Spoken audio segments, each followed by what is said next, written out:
They thought the dog was the danger. He was the only thing standing between their daughter and what they couldn't see. Ruthie was 26 months old and loud in the way of children who have never been given a reason to be quiet.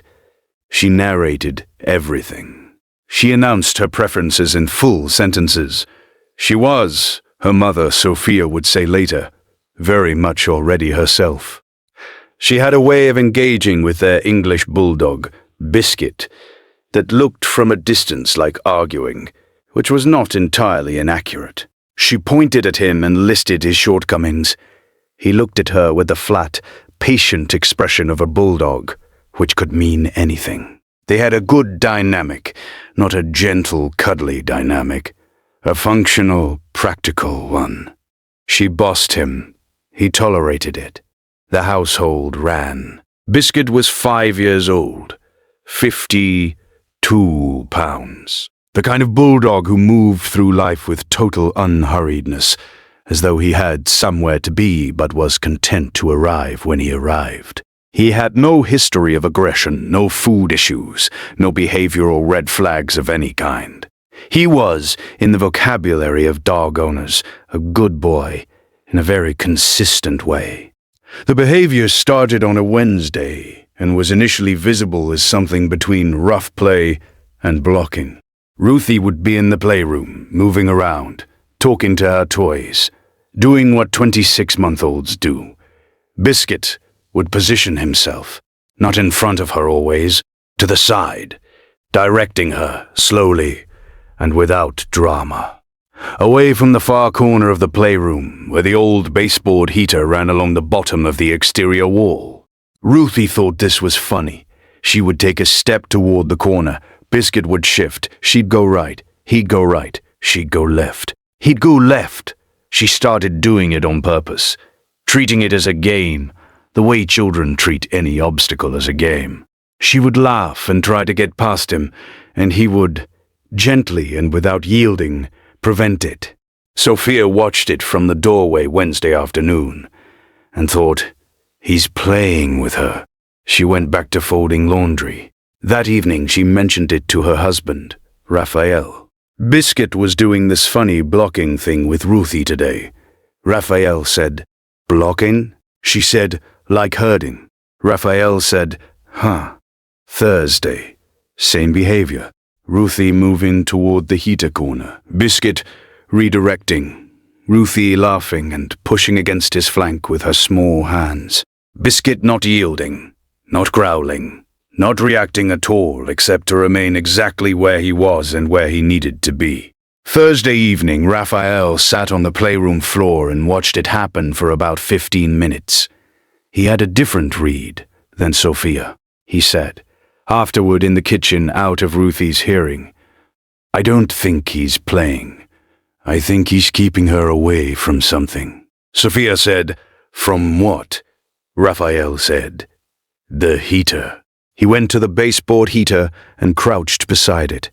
It was running. The cover was in place. The wall above it was warm in the normal way. He pressed his hand against it for a moment. Normal. He knocked on the wall above it. Normal. He said, "I don't know. I don't know what he's detecting. But I want someone to look at this. If you stay for stories about what animals sense before we do, you're in the right place. Subscribe so you don't miss the next one." He called an electrician the next morning, not because he was certain something was wrong, but because a 52-pound bulldog had been quietly redirecting his toddler away from one specific corner of one specific room for 2 days. And Raphael had worked in facilities management for 11 years and understood that equipment that behaved oddly usually had a reason. The electrician arrived Friday afternoon. He removed the baseboard heater cover. He ran a voltage meter along the connections. He found it in 4 minutes. The ground wire on the heater's electrical connection had corroded through at the point where it met the junction box in the wall. The heater was operating normally in terms of heat output, but the grounding fault meant that the metal cover, the metal baseboard housing, and the metal fasteners on the exterior of the unit were carrying a live potential. Not enough to trip a breaker. Not enough to register on the surface as heat. Enough that a small child placing both hands on the metal heater cover in bare feet on a tile floor would have completed the circuit. Ruthie was 26 months old. She had bare feet in the playroom every day. She had hands that went to every surface at toddler height. She had been redirected away from the heater corner for 2 days by an animal who could not explain what he was detecting and simply kept positioning himself between her and it.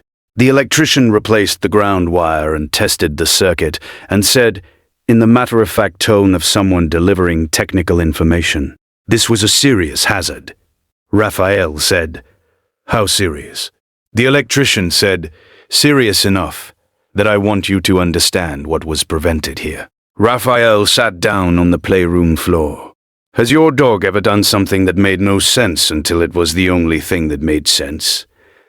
Tell us in the comments. These stories deserve to be heard. He called Sophia from the playroom. He told her what the electrician had said. She was quiet for a long time.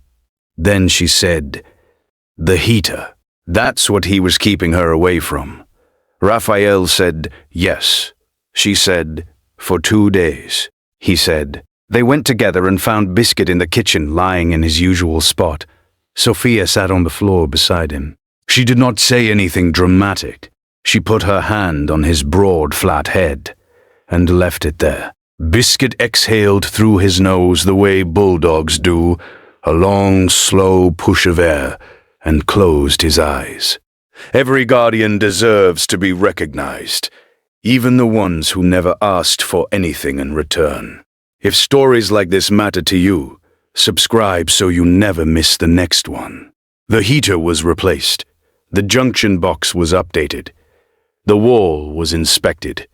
Everything now is exactly as it should be. Ruthie still argues with Biscuit about things. He still tolerates it.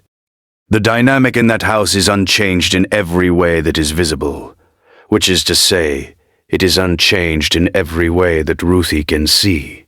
What has changed is what her parents know, which is that, on a Wednesday and a Thursday in the playroom, a 52-pound bulldog with no training, no explanation, and no language available to him, looked at a corner of a room and then looked at their daughter and made a decision, and stayed there until someone finally asked the right question. The next story involves a dog who went to get help from the right person at the exact right moment.